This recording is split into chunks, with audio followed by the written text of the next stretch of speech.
Hi guys! So today is Saturday! Yahoo! So nalipay taon ang person ana no kay Sabado na baya.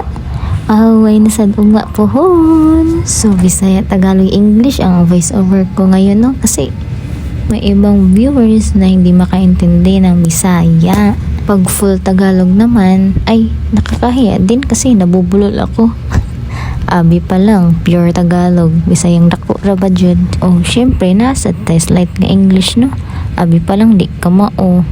Agay hambog lang. Pero og paspichon, ay ok dayon. Sus bitaw daghan pagkatag istorya. So for today's video guys, mayroon pala tayong customers from service. Meron na naman tayong nakaschedule for today's video. Not one, but 3 customers. So, grabe no. Full tank jud ang schedule natin for today. Full tank ba? Unsa gasolina na unsa. Ay, murag kapoy jud ni unya ba?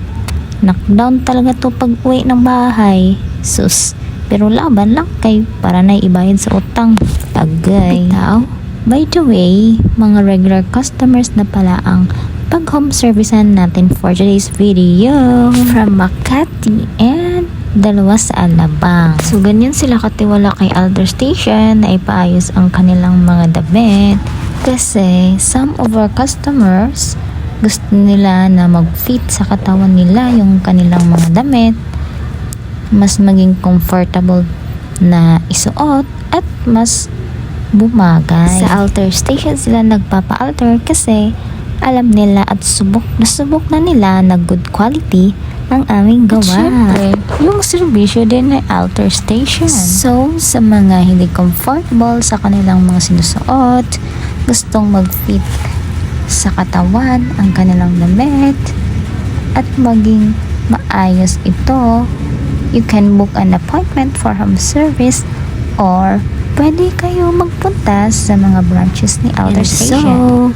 ito na pala yung mga items ng ating pinag-home servicean. Napakatami. At kami ay natapos na. So, hinatid muna namin sa SMB Kutan branch ang aming tailor at yung mga items kasi hindi niya kayang dalhin mag-isa. Saka mahigpit yung mga bantay doon. Kaya, isip-isip muna ng paraan kung paano ipasok. Diba? Mindset lang. O diba? Smooth lang. Dito na tayo sa Alter Station. And yun lang for today's video.